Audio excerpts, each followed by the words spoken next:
అనగనగా ఒక పెద్ద దట్టమైన అడవి. ఆ అడవిలో ఒక పెద్ద ఏనుగుండేది. దానికి తన శరీరం, తన బలం మీద చాలా గర్వం. పక్షులను, చిన్న జంతువులను భయపెట్టడం దానికి చాలా సరదా. దారిలో కనిపించిన చెట్లను విరిచేస్తూ, జంతువులను తొండంతో విసిరేస్తూ ఎప్పుడూ అందర్నీ ఇబ్బంది పెడుతూ ఉండేది. ఒకరోజు ఉదయం ఆ ఏనుగు దర్జాగా అడవిలో నడుచుకుంటూ వెళ్తోంది. దారి పక్కన ఒక పెద్ద చీమల పుట్ట ఉంది. ఆ పుట్టలో ఉన్న చీమలన్నీ చాలా కష్టపడి ఎక్కడ్నుంచో ఆహారాన్ని మోసుకుంటూ వరసలో వెళ్తున్నాయి. వాటిని చూసిన ఏనుగుకు ఒక దుర్బుద్ధి పుట్టింది. పక్కనే ఉన్న చెరువులోంచి తన తొండం నిండా నీళ్లు పీల్చుకుని వచ్చి ఆ చీమల పుట్ట మీద ఆ నీళ్లన్నీ ఒక్కసారిగా చల్లింది. పాపం, ఆ నీటి ప్రవాహానికి చాలా చీమలు కొట్టుకుపోయాయి. వాటి ఆహారమంతా పాడైపోయింది. అది చూసి ఒక చిన్న చీమకు చాలా కోపం వచ్చింది. అది ధైర్యంగా ఏనుగు ముందుకు వచ్చి, "ఓ ఏనుగు, మేమేమో ఎంతో కష్టపడి ఆహారం తెచ్చుకుంటుంటే నువ్వు ఇలా చేయడం న్యాయమా? ఇతరులకు ఎప్పుడూ హాని చెయ్యకూడదు. ఇది తప్పు" అని గట్టిగా అడిగింది. చీమ మాటలకు ఏనుగు పగలబడి నవ్వింది. "ఓసి పిచ్చి చీమా, నువ్వెంత, నీ బలవెంత? అచ్చం ఒక చిన్న మట్టిపెడ్డలా ఉన్నావు. నాకే బుద్ధులు చెబుతావా?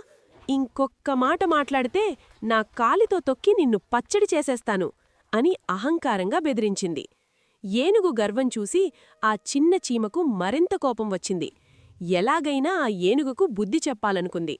వెంటనే అది వేగంగా పాకుకుంటూ వెళ్ళి ఏనుగు కాలిమీదనుంచి పైకెగబాకి ఎవ్వరికీ కనిపించకుండా మెల్లగా ఏనుగు తొండంలోకి దూరింది. లోపలికి వెళ్లగానే చీమ తన పని మొదలుపెట్టింది. ఏనుగు తొండం లోపల గట్టిగా కొరకడం, కుట్టడం స్టార్ట్ చేసింది. ఏనుగుకు ఎక్కడలేని నొప్పి మొదలైంది. నొప్పి తట్టుకోలేక గట్టిగా ఘీంకరిస్తూ అటూ ఇటూ పరిగెట్టింది. తొండాన్ని నేలకేసి బాదుకుంది, చెట్లకు రాసుకుంది. కాని చీమ మాత్రం బయటకు రాలేదు, కుట్టడం ఆపలేదు. ఏనుగుకు ప్రాణం పోయినంత పనయింది. దానికి కన్నీళ్లు వచ్చేశాయి. "అయ్యో, నన్ను వదిలేయ్, నొప్పి భరించలేకపోతున్నాను. నా తప్పు నాకు తెలిసొచ్చింది. ఇకపై ఈ అడవిలో ఏ చిన్న జంతువును ఇబ్బంది పెట్టను. నన్ను క్షమించు" అని ఏనుగు గట్టిగా ఏడ్చింది. ఏనుగులో మార్పు వచ్చిందని గ్రహించిన చీమ మెల్లగా తొండంలోంచి బయటకు వచ్చింది. ఏనుగువైపు చూస్తూ, "ఎవరి ఆకారం చూసి వారిని తక్కువ అంచనా వేయకూడదు. దేవుడు అందరికీ ఏదో ఒక బలమిస్తాడు. నీ బలం చూసుకొని ఇతరులని ఏడిపించడం మానుకో" అని చెప్పింది. ఆ రోజునుంచి ఆ ఏనుగు తన గర్వాన్ని వదిలేసి అడవిలో అందరితో కలిసిమెలిసి ఉండటం మొదలుపెట్టింది. నీతి: ఎవరినీ వాళ్ల ఆకారం చూసి తక్కువ అంచనా వెయ్యకూడదు. భౌతిక బలం కంటే సమయస్ఫూర్తి మరియు తెలివితేటలు చాలా గొప్పవి.